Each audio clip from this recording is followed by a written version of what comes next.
ओम भूर्भुवः स्वः तत्सवितुर्वरेण्यं भर्गो देवस्य धीमहि धियो यो नः प्रचोदयात्। प्रणाम साधकों। तो पिछले अंक में हमने देखा कि किस तरह से अपने बनाए हुए कर्म हमारे लिए दुखदाई झाड़ी की तरह बन जाते हैं और पता ना होने के कारण, समझ ना पाने के कारण हम दूसरों को दोष देते हैं। हमने देखा भगवान राम के एग्जाम्पल से कि जहाँ पर हमको पता है वहाँ तो कोई समस्या नहीं, वहाँ तो हमें पता है कि अच्छा इस कर्म का ये मिल रहा है। बट अपने केसेस में हम त्रिकालदर्शी तो हैं नहीं, तो हमको पता है नहीं। जब पता नहीं है तो हम क्या करते हैं कि या तो उसका जो चीज़ भी हमको पता नहीं चल पाती है उसका या तो दोष भगवान का हो जाता है या किसी और का हो जाता है। हम अच्छा ये ना जीव में बड़ी विशेषता है, हम कभी खुद को गलत नहीं मानते। हम ये नहीं मानते कि हमने गलत किया होगा।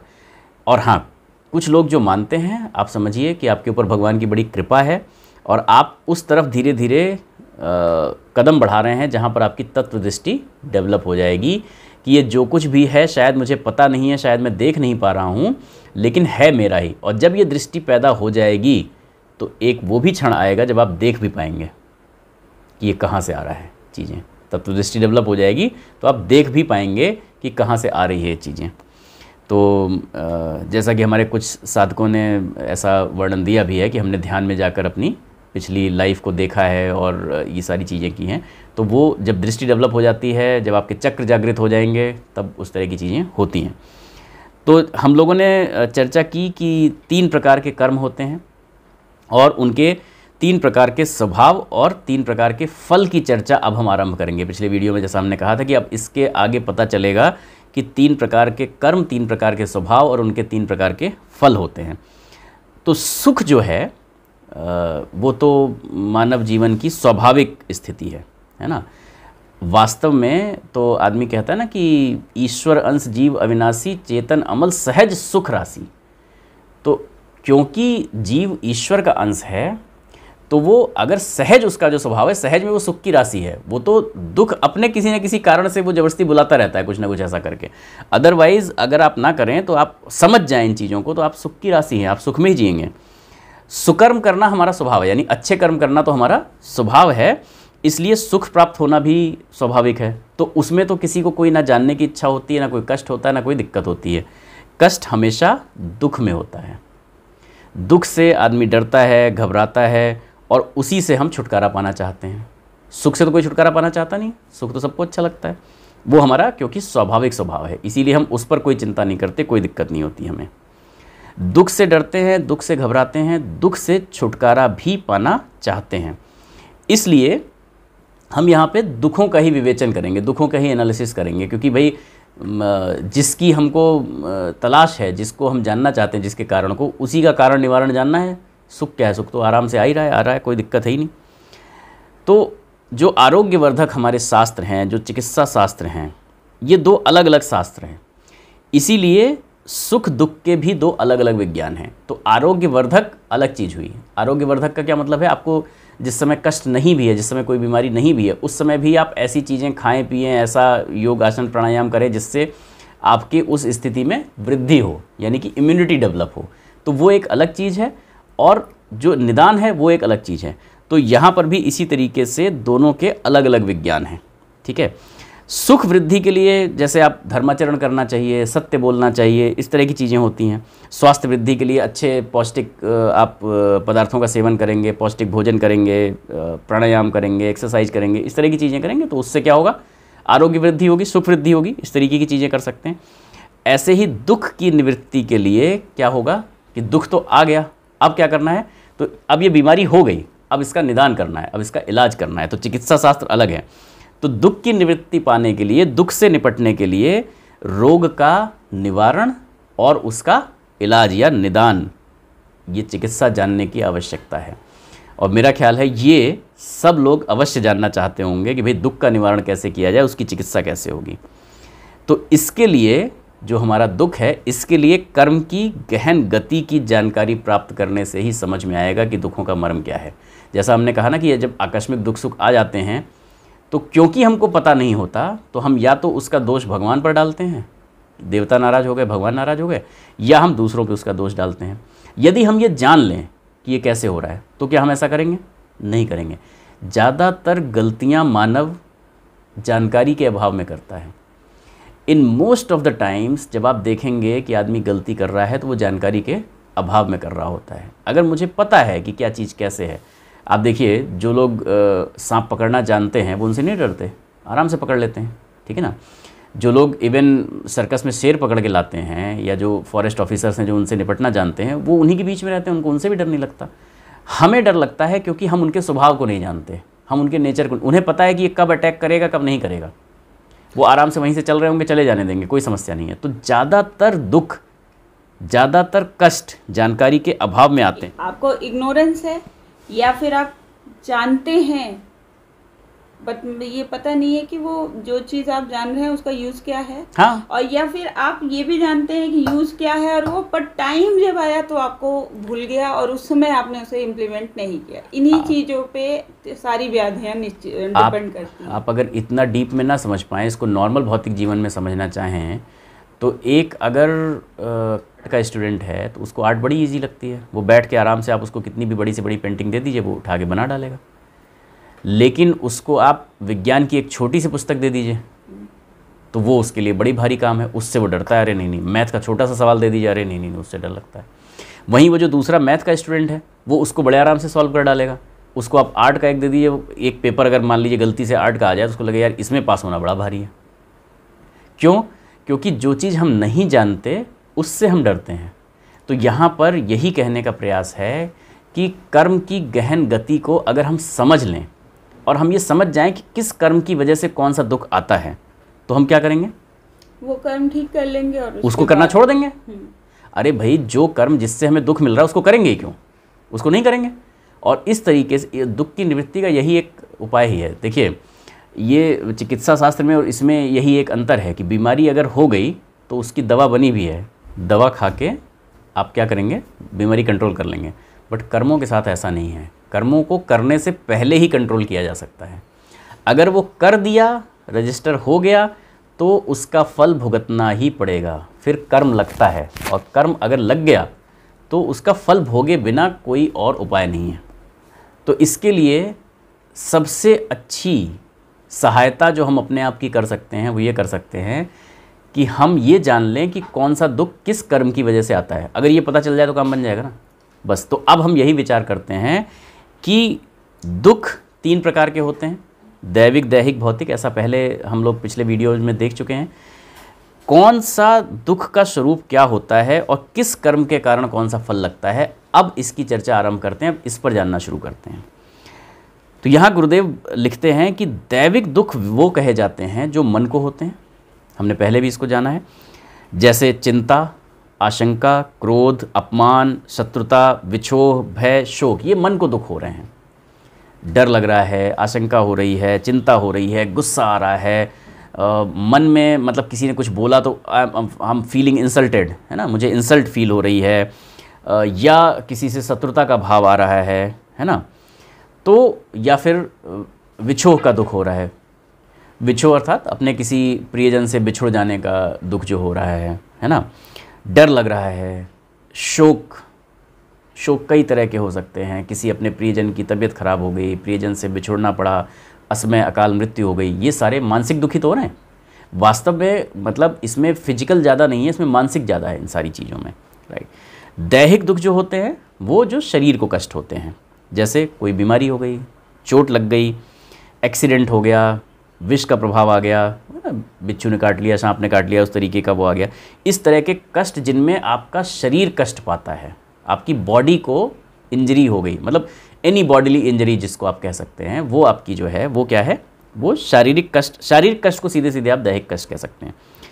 भौतिक वो होते हैं जो अचानक प्रकट होते हैं, अदृश्य प्रकार से, जैसे भूकंप आ गया, बाढ़ आ गई, महामारी हो गई, कोई युद्ध हो गया, दुर्भिक्ष हो गया, इस तरह की जो चीज़ें जिनका आपको कुछ समझ में नहीं आ रहा है और जिससे बहुत सारे लोग एक साथ में इम्पैक्ट हो गए।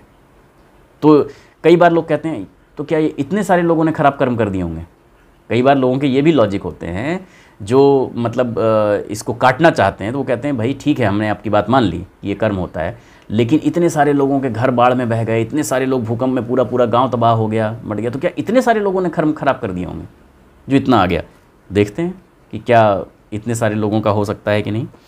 तो इसी तरह से 3 प्रकार के दुखों में आप देखते हैं कि अलग अलग मनुष्य अलग अलग वेदना से, व्याधि से तड़पते हैं, दुख होता है, उनको कष्ट होता है। ये तीनों दुख हमारे शारीरिक, मानसिक और सामाजिक कर्मों का फल हैं। हम 3 तरह के कर्म करते हैं, एक जो हम शरीर से करते हैं, एक हम मानसिक करते हैं और तीसरा हम सामाजिक करते हैं। तो ये तीनों जो दैहिक और भौतिक आप देख रहे हैं वो क्रमशः शारीरिक, मानसिक और सामाजिक कर्मों का फल हैं। मानसिक जो पाप हैं उनके परिणाम दैविक दुख लेके आते हैं। दैविक दुख जो हमने पहले बात कही, क्रोध, अपमान, गुस्सा, बिछोह, भय, शोक, चिंता, आशंका, डर, ये सब किस लिए हो रहे हैं? दैविक दुख हैं। ये मानसिक कर्मों के कारण आते हैं, जो आपने मानसिक पाप कर दिए हैं। शारीरिक जो आपने पाप किए हैं उनके कारण क्या आता है? उनके कारण दैहिक दुख आता है, जो बॉडी की वजह से आपने शारीरिक पाप किया, शारीरिक कष्ट आपको मिलेगा। और जो सामाजिक पाप आप कर देते हैं उनकी वजह से भौतिक दुख उत्पन्न होता है। तो यहाँ पर हम बड़ा उससे समझेंगे कि कैसे इतने सारे लोग चपेट में आ जाते हैं उसकी। दैविक दुख सबसे पहले इसको समझने का प्रयास करते हैं। तो ये मानसिक कष्ट हैं। मानसिक कष्ट उत्पन्न होने का कारण वो मानसिक पाप हैं जो आपने अपनी इच्छा से, खुद जानबूझकर, तीव्र भावनाओं से प्रेरित होकर किए थे। आपकी ऐसी भावनाएं थीं जैसे ईर्ष्या, आप किसी से ईर्ष्या कर रहे हैं। कृतज्ञता, उसने आपके लिए बहुत अच्छा कुछ किया फिर भी आपने उसके साथ गलत कर दिया, या समय पड़ने पर उसकी सहायता नहीं की, है ना।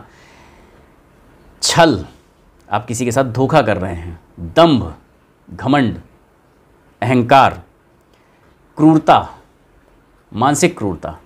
एक आदमी आपसे कह रहा है कि मुझे ऐसा मत बोलो, मुझे बहुत मानसिक कष्ट होता है, आप बोले ही चले जा रहे हैं, आप मान ही नहीं रहे हैं। स्वार्थपरता, अपना सेल्फिश, मुझे बोलने में अच्छा लग रहा है, मुझे आपको मानसिक कष्ट देने में अच्छा लग रहा है, मैं किए चला जा रहा हूँ, मुझे कोई फ़र्क नहीं पड़ रहा है कि आपको क्या, आपके साथ क्या बीत रही है, मैं करता चला जा रहा हूँ, राइट। ये जो कर्म हैं, ये जो कुविचार हैं, इनके कारण जो वातावरण मस्तिष्क में घुटता रहता है। आप किसी से ईर्ष्या कर रहे हैं तो मस्तिष्क तो आपका भी घुट रहा है ना। आप क्रोध कर रहे हैं तो मस्तिष्क आपका भी घुट रहा है। आप कृतज्ञता कर रहे हैं, कृतज्ञता तो आपने कर दी, पर वो चित्रगुप्त में अंकित हो गया कि ये आपने गलत किया है, इसका भोगना पड़ेगा। आपने धोखा किया, उस समय तो हो सकता है कि उस धोखे के कारण आपको कोई धन मिल गया हो, कोई और फ़ायदा हो गया हो, कोई और लाभ हो गया और आपको लाभ दिखा, पर आगे इसकी बहुत बड़ी हानि होगी। तत्काल जो आपको लाभ दिख रहा है उसकी बहुत बड़ी हानि होगी। इसको आप ऐसे समझिए, इसका अंतः चेतना पे ऐसे प्रभाव पड़ता है जैसे धुएं के कारण दीवार काली पड़ जाती है।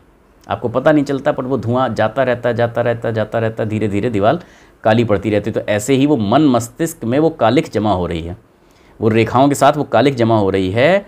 और जैसे या तो कपड़ा तेल से भीगने पे गंदा हो जाता है। अब ये कालिख कहाँ जमा हो रही है? आपके मन मस्तिष्क पे। और आत्मा जो है, चेतना जो है, वो पवित्र है, वो सफ़ेद है, वो स्वच्छ है, वो धवल है। वो अपने ऊपर कोई गंदगी रहने नहीं देना चाहती। आप चाहें या ना चाहें, वो उसको साफ़ करेगी। जैसे आप ये समझिए कि जब पेट में मल जमा हो जाता है तो वो उसको साफ़ कर देता है ना, वो उसको निकाल देता है, वो नहीं रखेगा। वो या तो वोमिटिंग की फॉर्म में या लूज मोशंस की फॉर्म में वो निकाल देगा, वो साफ़ करेगा। पेट अपने आप को साफ़ रखेगा, वो गंदा नहीं करता। ऐसे ही आत्मा भी, आपने जीभ के वशीभूत होकर ऐसी चीज़ें खा ली कि पेट खराब हो गया।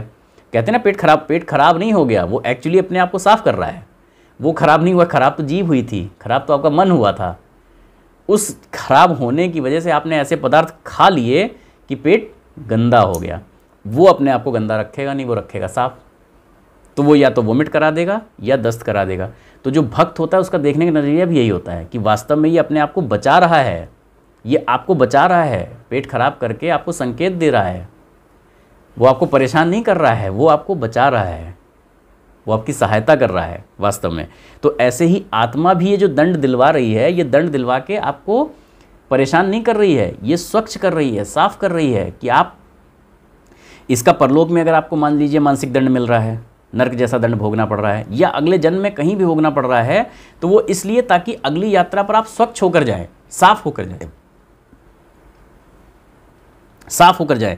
तो ऐसे ही जब आप जानबूझकर अपनी तीव्र इच्छा से ये पाप करते हैं तो आत्मा इनको निकालने के लिए आतुर हो उठती है कि कैसे निकाल लूँ। उसकी कोशिश तो ये, कई सारे लोगों का ये भी मत रहता है ना कि भाई कुछ कर्म हमको यहीं भोगने पड़ते हैं, कुछ परलोक में कुछ अगले में, क्यों? आत्मा का प्रयास तो यही रहता है कि वो अभी निकाल दें, लेकिन आप करते ही चले जा रहे हैं, लगातार कालिक जमाते ही चले जा रहे हैं, तो वो साफ़ हो नहीं पा रही इस जन्म में।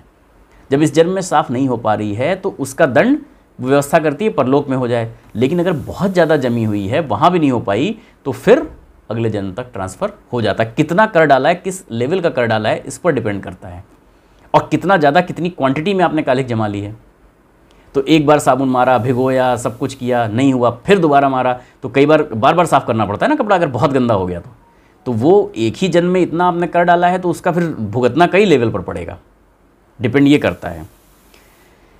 तो ये जो प्रक्रिया है, आत्मा खुद आतुर हो रही है स्वयं को साफ करने के लिए, इसको हम जान नहीं पाते, लेकिन आत्मा के ऊपर वो भार बोझ टल गया है और वो व्याकुल है, आकुल है उसको हटाने के लिए तुरंत। बाहरी मन जो स्थूल बुद्धि है उसको कुछ पता नहीं चलता इस प्रक्रिया का, उसे तो लग रहा है कि मुझे लाभ हो रहा है, शायद उसे हो सकता है कई केसेज में ऐसा लग भी ना रहा हो कि मैंने धोखा दिया है, राइट, लेकिन फिलहाल उसको ये लग रहा है कि मुझे लाभ हो रहा है, मैंने सही किया। लेकिन बाहरी स्थूल बुद्धि को तो सही लग रहा है, लेकिन अंतर मन जो है वो चुपके चुपके ऐसे अवसर एकत्रित करने में लगा रहता है कि जिससे ये बाहर हट जाए। मैंने कहा ना, उसकी कोशिश तो यही रहती है कि अभी हट जाए, इसी जन्म में हो जाए।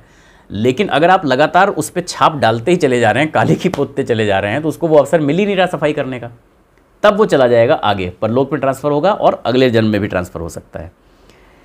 अपमान, असफलता, विछोह, शोक, दुख आदि यदि प्राप्त हों तो ऐसे अवसरों को मनुष्य कहीं से एक ना एक दिन किस प्रकार खींच के लाता है ताकि उन दुर्भावनाओं का, पाप संस्कारों का एक अप्रिय परिस्थितियों में समाधान हो जाए। तो कई बार अगर आपको इस तरह का कष्ट होता है जहां आपको लगता है कि मेरी इंसल्ट हुई, मैंने बहुत कोशिश की, मुझे सफलता नहीं मिली, ऐसा हमने पिछले वीडियोस में देखा था ना कि एक आदमी है जो बहुत मेहनत कर रहा है, उसको सफलता नहीं मिल रही है, एक को जरा से में मिल जा रही है। इसका कारण है हमारे पिछले किए गए कर्म जो जुड़ते चले जा रहे हैं। वो इस कर्म, इस जन्म के भी हो सकते हैं, पिछले के भी हो सकते हैं। कई बार इस जन्म के होते हैं तो आप उसको रिलेट कर पाते हैं, पूर्व जन्म का तो आपको ज्ञान नहीं है तो आप समझ पाते नहीं। तो हमने कहा ना कि स्थूल बुद्धि को तो कुछ पता नहीं चलता, लेकिन अंतर मन कोशिश करता है कि ऐसे अवसर आएँ कि ये बाहर जल्दी से जल्दी हट जाए। उसका प्रयास तो यही होता है कि जल्दी से जल्दी का मतलब ये है कि इसी जन्म में हम इसको हटा पाएँ। आपने किया और कुछ टाइम बाद ही आपको फल मिल गया। हाँ, तो इसको आप ऐसे समझिए कि जैसे मैंने शायद ये एग्जांपल पहले भी लिया है कि एक किसी ने एक दुकान से कोई रोटी चुराई या कोई चीज़ चुराई। अगर दुकान वाले ने उसी समय देख लिया तो वो क्या करेगा? डांटेगा, डपटेगा, हो सकता है एक आध हाथ लगा दे और वहीं ख़त्म हो गया। यदि वो नहीं पकड़ पाया, उसने आवाज़ लगाई चोर चोर चोर चोर, भीड़ ने थोड़ा दूर दौड़ा के पकड़ा तो भीड़ क्या करेगी? मारेगी, ज़्यादा मारेगी।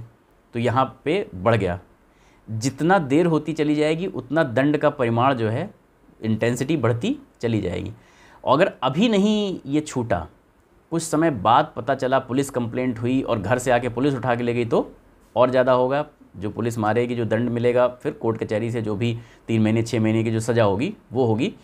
और अगर कहीं पता चल ही नहीं पाया तो फिर ये सिर्फ चित्रगुप्त के मन पे अंकित है, फिर वो अलग तरीके से उसका दंड करेगा और वो उतना ज़्यादा होता चला जाएगा। तो मैं हमेशा यही कहता हूँ, मतलब मेरा मानना यही है कि कर्म जो है वो ऐसी बीमारी है जिसकी दवा नहीं है, उसका भोगना ही पड़ेगा। और कर्म की कोई माफ़ी भी नहीं है। अलग अलग वीडियोस में अलग अलग एग्जाम्पल के माध्यम से ये दिखाया जा चुका है कि भगवान भी अगर आए तो उनको भी अपना कर्म भोगना पड़ता है। भगवान राम ने यदि बाली को मार दिया तो अपने लिए भी व्यवस्था अगले जन्म में की कि उसी बाली ने बहेलिया बन के और उनके पैर में तीर मारा, तब वो ये संसार छोड़ के गए। तो उन्होंने कहा इसको बराबर अवतार की बात है। और कृष्ण अवतार में बहेलिये ने भी कृष्ण भगवान की मुक्ति का मार्ग प्रशस्त किया था। हाँ, तो मैं समझता हूँ हमारे साधक मतलब इतना जानते होंगे कि फिर भी मैं इसलिए बता देती हूँ कि थोड़ा सा अगर नहीं, बहुत अच्छा। और उन्होंने अपने लिए भी व्यवस्था की। तो कर्म किसी का नहीं छूटता, कर्म लगता है। वो चाहे हमने कहा ना ऋषि मुनि देवता देव दानव कोई भी हो, कर्म सबको लगेगा, किसी का नहीं। इवन मतलब ब्रह्म जब स्वयं अवतार ले लेता है तो ब्रह्म ने जो कर्म किया है उसका उनको अब उसके लिए एक और जन्म लेना पड़ा फिर, है ना। एक क्वेश्चन ले लेते हैं यहाँ पे। तो ये क्वेश्चन है, ये प्याली रॉय दीदी का ही है, जो इन्होंने पूछा है कि जैसे आत्मा कभी कभी दूसरे व्यक्ति का भविष्य थोड़ा बहुत, ज़्यादा तो नहीं क्योंकि जितना हमने देखा है उतना तो बहुत ज़्यादा नहीं बता सकती, पर थोड़ा बहुत बता सकती, तो क्या वो खुद का भी भविष्य देख सकती है कि यदि हमने इस घर में जन्म लिया तो हमारा फ्यूचर क्या रहेगा? बिल्कुल। तो ऐसा मतलब जहाँ पे जिस वीडियो में आपने ये देखा होगा वहाँ ये बताया गया है कि प्राणी अपने हिसाब से निर्धारित करता है, व्यक्ति खुद ही निर्धारित करता है। भविष्य के बारे में वहाँ पर भी यही कहा गया है कि भविष्य के बारे में पूछने पर वो या तो नहीं बताते हैं या हल्का फुल्का कुछ संकेत देते हैं। तो जब आप आत्मा के रूप में, आप चेतना के रूप में पहुँच जाते हैं तो वहाँ आपको अपना अगला पिछला सारा ज्ञान हो जाता है। पिछला तो हमेशा बहुत ठीक से ज्ञान होता है, भविष्य का केवल आप अंदाज़ा लगा सकते हैं, मतलब देख सकते हैं इन द सेंस कि हाँ आगे ऐसा ऐसा करेंगे तो कैसा होने वाला है। बट भविष्य के बारे में आप कभी भी देखिएगा त्रिकालदर्शी भी बहुत ज़्यादा कुछ व्यक्त नहीं करते। व्यक्त इसलिए नहीं करते बिकॉज भविष्य is future is subject to change. आप आगे जैसा जैसा कर्म करते जाएंगे उसके हिसाब से वो चेंज भी हो सकता है। कर्म गति, हाथों की रेखाएं बदलती रहती हैं उसी हिसाब से। तो इसलिए भविष्य वो बिल्कुल जान सकते हैं, जैसे दूसरों का जान सकते हैं, अपना भी जान सकते हैं। और चेतना या आत्मा उसी हिसाब से ये डिसाइड करती है। जो दिव्य चेतनाएं हैं वो ज़रूरी नहीं है कि उसी परिवार में वापस आएँ। अगर उन्हें लगता है कि मेरे उद्देश्य की पूर्ति, मैं अपनी आध्यात्मिक प्रगति पे बढ़ रहा हूँ, मेरी पूर्ति इसी परिवार से होगी, तो वो वापस आ जाएंगे। वरना वो आगे कहीं जो जहाँ पर इस तरह का आध्यात्मिक वातावरण होगा वो उसको चुन लेते हैं। अगर तो वो ऊपर बढ़ सकते हैं, देवलोक की तरफ जा सकते हैं, तब तो वो जन्म ही लेना नहीं चाहेंगे, तब तो उधर चले जाएंगे। अगर अभी वो क्रॉस करके इस लेवल तक नहीं जा पा रहे हैं तो फिर वो ऐसे परिवारों में, सुसंस्कृत परिवारों में जाना चाहेंगे जहाँ पर उनकी आध्यात्मिक चेतना के विकास के लिए सही वातावरण मिल सके। तो ऐसा करते हैं, बिल्कुल तो ऐसा करते वो अपने भविष्य को ध्यान में रख के ही अगला जन्म जो है वो डिसाइड करती है आत्मा। बिल्कुल। तो थोड़ा बहुत उन्हें आइडिया होता है कि यहाँ अगर हम जाते हैं तो हमारा भविष्य क्या होगा। लेकिन भविष्य जो है वो चेंज होता है हमारे कर्मों के हिसाब से, तो पूरी तरीके से प्रेडिक्ट करना बहुत मुश्किल है ना। बिल्कुल। तो आज हमने दैविक दुखों का एक लेवल देखा कि जो आप ईर्ष्या, घमंड, दंभ, इन सारी चीज़ों में जो चीज़ें करते हैं और तीव्र इच्छा से करते हैं, उनका किस तरीके से आगे चल के फल मिलता है। आगे अभी अगले वीडियो में दैविक कष्टों को हम थोड़ा सा और डीप में समझेंगे कि और किन किन चीज़ों का आपको दैविक कष्ट मिल सकता है, दैविक कर्म बनते हैं और उनका किस तरीके से आपको मिल सकता है। और उसके आगे फिर दैहिक और भौतिक की भी चर्चा करेंगे। बहुत अच्छी, बहुत डिटेल्ड चर्चा है। मुझे लगता है कि ये जिज्ञासा सभी के मन में बहुत उमड़ रही होगी कि आगे और कौन कौन सी चीज़ें हैं, कौन कौन से कर्म हैं जिनका हमको दैविक कष्ट मिलता है, दैविक ताप मिलता है या दैविक कष्ट मिलता है, अलग अलग जगह पर जाते हैं, और किनका दैहिक मिल सकता है और किनका भौतिक मिल सकता है। तो ये सारी चीज़ें जानने के लिए बने रहिए हमारे साथ। अगले वीडियोज़ में इन चीज़ों की चर्चा करेंगे। एक बार जगत के कल्याण के लिए शुभकामना प्रार्थना करते हैं और फिर बढ़ेंगे अपने अगले वीडियोज़ की तरफ। ओम स्वस्ति प्रजाभ्यः परिपालयन्तां न्याय्येन मार्गेण महीषः गोब्राह्मणेभ्यः शुभमस्तु नित्यं लोकाः समस्ताः सुखिनो भवन्तु सर्वे भवन्तु सुखिनः सर्वे सन्तु निरामयाः सर्वे भद्राणि पश्यन्तु मा कश्चित् दुःखमाप्नुयात् श्रद्धां मेधां यशः प्रज्ञां विद्यां पुष्टिं श्रियं बलं तेज आयुष्यमारोग्यं देहि मे हव्यवाहन प्रणाम।